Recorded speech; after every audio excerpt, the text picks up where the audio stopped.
இதில் முக்கியமானது என்னென்னா, இந்த ஆப்பை இன்ஸ்டால் பண்ணால் இந்த ஓடிபி அது கேட்காதுன்னாங்க. பார்த்தா ஓப்பன் பண்ணாலே ஓடிபி தான் கேட்குது. அதுக்கப்புறம் ஓட்டர் ஐடி நம்பர் கேட்குது. அதுக்கப்புறம் உங்கள் புகைப்படம் கேட்குது.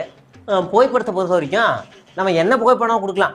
சின்ன வயசு ஃபோட்டோ, பெரிய வயசு ஃபோட்டோ, இல்லை வேறு யாரை ஃபோட்டோ கூட கொடுத்துக்கலாம். ஓகே பண்ணி அது வந்து வச்சிருது. சரி, இதுக்கப்புறமா இந்த ஆப்பில் கம்யூனிகேஷன் ஏதாவது இருக்கும் அப்படி இப்படின்னு உள்ளே போய் பார்த்தா 3 ஆப்ஷன் தான். 3 ஆப்ஷன் தவிர வேறு எதுவுமே இருக்காது. ஒன்று, உன் ஐடி கார்டு வாட்ஸ்அப்பில் வேணுமா, நீ என் கூட சேர்ந்து வேலை செய்ய விரும்புறியா, 3வது என் வாட்ஸ்அப் சேனலில் சேர்ந்துரு. அவ்வளோதான். நம்ம தரவுலாம் யார்கிட்ட கொடுத்துருக்கோம், அது யார் பார்க்குறா. இப்போ ஒரு வேளை எனக்கு இவங்க கொள்கை பிடிக்கல, இந்த கட்சி விட்டு வெளியேறேன் அப்படின்னா உறுப்பினர் பதிவை டெலீட் பண்ணிக்கிற ஆப்ஷனு நம்மக்கிட்டே இருக்கா அப்படின்னு கேட்டால் அப்போலாம் கிடையாது. 3 ஆப்ஷன் தான். ஒன்று உள்ளே போய் விழுந்துட்டேன் அப்படின்னா அவங்களாம் முடிவு பண்ணுறது தான்.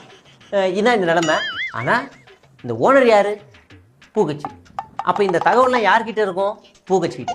அப்போ இதை நம்பி சேர்ந்த மக்களுக்கு, அந்த தொண்டர்களுக்கு அரோகரா தான் அப்படின்ற ஒரு அதிர்ச்சிகரமான விஷயம் கிளைமேக்ஸில் நடக்குது.